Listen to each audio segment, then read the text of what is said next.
and when Bitcoin was, started, I guess around 2008 or something like that, the internet connections were much worse than they are today, like order of magnitude.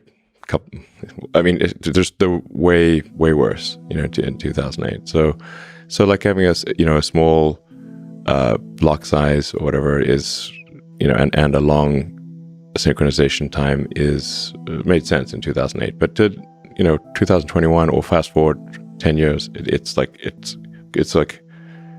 comically low. And I think there's some value to having a linear increase in the amount of currency that is generated. Because some amount of the currency, if a currency is too deflationary, or should say, if a currency is expected to increase in value over time, there's reluctance to spend it, because you're like, I'll just hold it and not spend it because its scarcity is increasing with time. So if I spend it now, then I will regret spending it. So I will just, hodl it. Mm-hmm. But if there's some dilution of the currency occurring over time, that's more of an incentive to use it as a currency. So Dogecoin, just somewhat randomly, has just a fixed number of sort of coins or hash strings that are generated every year. So there's some inflation, but it's not a percentage base. It's a fixed number. So the percentage of inflation will necessarily decline over time. I'm not saying that it's like the ideal system for a currency, but I think it actually is just fundamentally better than anything else I've seen. I think the cryptocurrency thing is an interesting approach to reducing the error in the database that is called money. I think I have a pretty deep understanding of what money actually is on a practical day-to-day basis because of PayPal. Right now, the money system, actually for practical purposes, is really a bunch of heterogeneous mainframes running old COBOL. Okay, you mean literally? That's literally literally what's happening in batch mode. And the banks are still buying mainframes in 2021 and running ancient COBOL code. The Federal Reserve is probably even older than what the banks have, and they have an old COBOL mainframe. And so now, so the government effectively has editing privileges on the money database, and they use those editing privileges to make more money whenever they want, and this increases the error in the database that is money. So I think money should really be viewed through the lens of information theory, and so it's kind of like an internet connection. Like, what's the bandwidth? Total bit rate. What is the latency, jitter, packet drop? Errors in the network, communication. Just think of money like that, basically, and then say what system, from an information theory standpoint, allows an economy to function the best, and crypto is an attempt to reduce the error in money that is contributed by governments diluting the money supply as basically a pernicious form of taxation. So both policy in terms of with inflation and actual technological cobalt, cryptocurrency takes us into the 21st century in terms of the actual systems that allow you to do the transaction, to store wealth, all those kinds of things. Just think of money as information. People often will think of money as having power in and of itself.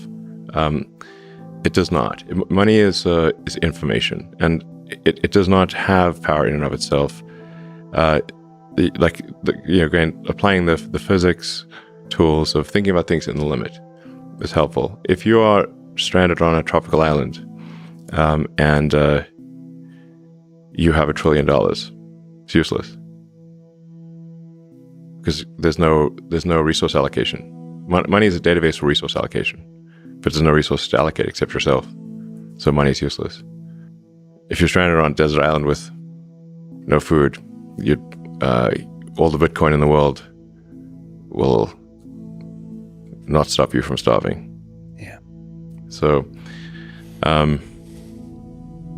like just think of money as a database for resource allocation across time and space, and then what system it is what in what form should that database or data system what would be most effective? Now, there is a fundamental issue with say Bitcoin in its current form, in that the transaction volume is very limited, and the latency the latency for a properly confirmed transaction is too long, much longer than you'd like. So it's actually not great from a transaction volume standpoint or a latency standpoint. So it is perhaps useful as to solve an aspect of the money database problem, which is this sort of store of wealth or an accounting of relative obligations, I suppose. But it is not useful as a currency, as a day-to-day currency. But people have proposed different technological solutions, like Lightning. Lightning Network and the layer 2 technologies on top of that. I mean, it seems to be all kind of a trade-off. But the point is, it's kind of brilliant to say that just think about information, think about what kind of database, what kind of infrastructure enables that exchange of like information. You're operating an economy, and you need to have something that allows for the to have efficient value ratios between products and services. So you've got this massive number of products and services, and you can't just barter. It's like that would be extremely unwieldy. So you need something that gives you a ratio of exchange between goods and services, and then something that allows you to shift obligations across time, like debt and equity, shift obligations across time. Do you think there's some chance, we've talked about political systems on Mars, that Dogecoin is the official currency of Mars at some point in the future?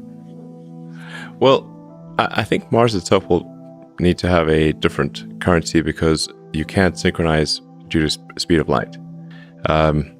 So Mars would I don't know if Mars would have a cryptocurrency as a thing, but probably, seems likely. But it would be some kind of localized thing on Mars. Part of the reason why I think there's some merit to Dogecoin, even though it was obviously created as a joke, is that it actually does have a much higher transaction volume capability than Bitcoin, and the cost of doing a transaction, the Dogecoin fee is very low. Like right now, if you want to do a Bitcoin transaction, the price of doing that transaction is very high, so you could not use it effectively for most things, and nor could it even scale to a high volume.